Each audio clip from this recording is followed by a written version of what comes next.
दुलाराय बर' फरायसा आफादा 1967 मायथाइनि 15 फेब्रुवारियाव गायसनजादोंमोन आरो दिनैसिम बे आफादनि बैसोआ 52 बोसोर जाबाय। गायसनगिरि आफादगिरि महरै बानेश्वर बसुमतारी आरो गाहाय नेहाथारि महरै कनकेश्वर नार्जारिया बिबान लादोंमोन। दिनै बे गायसनथाय सानजों लोब्बा लाखिनानै सनितपुर जिल्ला एबसुआ सा ढेकियाजुलि दख'रानि सिङाव थानाय बातासिपुर मिलन गेजेर आरो गोजौ फरायसालिनि गेलेग्रा फोथाराव सानसेनि हाबाफारि लानानै फालियो। फुंबिलियाव आफादनि फिरफिलाखौ बिरहोयो जिल्ला आफादनि आफादगिरि जित सरगियारिया। लोगोसे दुलाराय बर' फरायसा आफादनि आफादगिरि नेहाथारि महरै बिबान लाना खामानि मावबोनानै रुंसारि जालांनाय बिथांमोननो बिबार बावजेनो दुलाराय बर' फरायसा आफादनि सुबुं फोनांजाब नेहाथारि राकेश बसुमतारीया।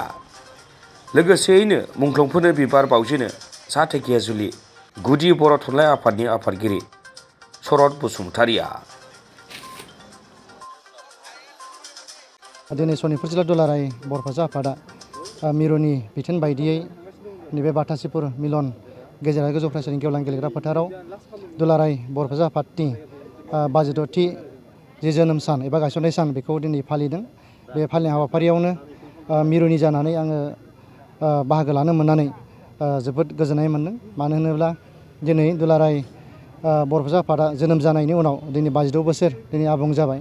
बे 52 बोसोर आबुं जानायनि उनाव सासे सुबुङा 52 बोसोर जानाय लोगो लोगोनो बिनि मावनाय दांनाय साननाय हनाया जिबायदि रोंखा राखा जायो, दिनै दुलाराय बर' फरायसा आफादनि साननाय हनाय मावनाय दांनाय दिनै मेचुर लेभेलाव फैबाय।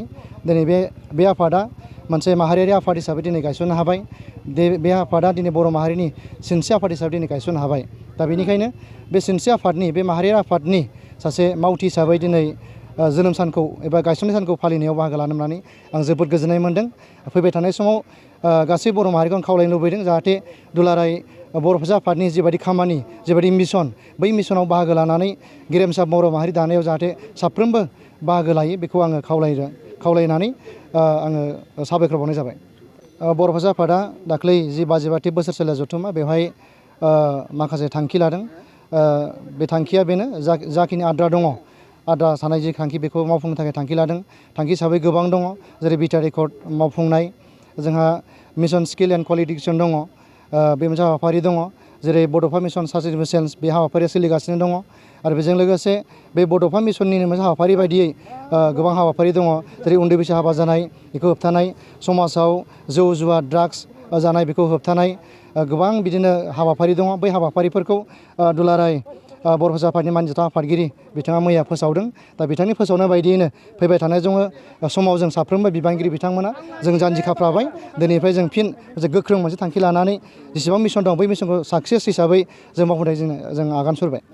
दुलाराय बर' फरायसा आफादनि 52थि जोनोम सान आरो 15 फेब्रुवारि जोङो बयबो मिथिगौ दुलाराय बर' फरायसा आफादा 1967आव जोनोम मोनजेनदोंमोन। क'क्राझारनि ट्राइबेल रेस्ट हाउसआव दाजेननाय जादोंमोन आरो बेवहायनो मुगानि आगदारि जायखौ जोङो बिमुं होदों बानेश्वर बसुमतारी बिथाङा आफादगिरि महरै बिबान लानानै बे आफादनि आफादगिरि जाजेनदोंमोन आरो लोगोसेनो कनकेश्वर नार्जारी बिथाङा गाहाय नेहाथारि बिबानखौ मोनदोंमोन। आरो बै समनिफ्रायनो दुलाराय बर' फरायसा आफादा बर' माहारिनि जि थामोनथा रैखाथानि गासैबो दिगाव बा नोजोराव बर' माहारिखौ थांनानै लाखिनायनि थाखाय जि खामानिफोर मावनांगौ बै समनिफ्राय मावगासिनो दङ। आरो बिब्दियैनो दुलाराय बर' फरायसा आफादा गोबां गुबुन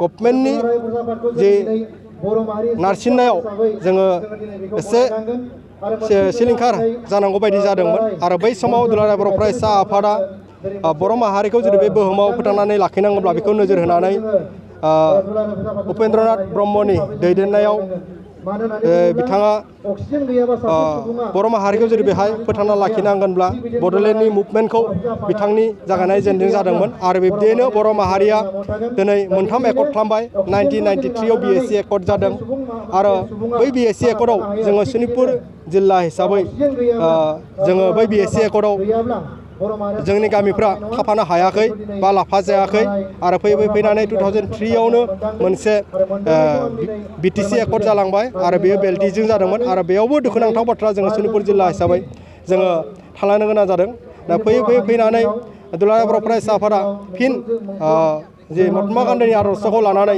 मोनसे सोमावसारनाय जादोंमोन आरो बेखौ जोङो दुलाराय बर' फरायसा आफादनि बै समनि मानगोनां प्रमद बर' बिथांनि दैदेननायाव 2009निफ्राय बा 2009 सननिफ्राय बेखौ जागायजेननाय जादोंमोन आरो फैनानै 2027 जानुवारियाव बिटिआर एकर्ड जोङो मोनसे एकर्ड मोननो हादों आरो बै एकर्डनि गेजेरजों आनडिभाइडेड सनितपुर जिल्लाया गामि हाबसननो हानायनि 3.1 दफायाव दङ।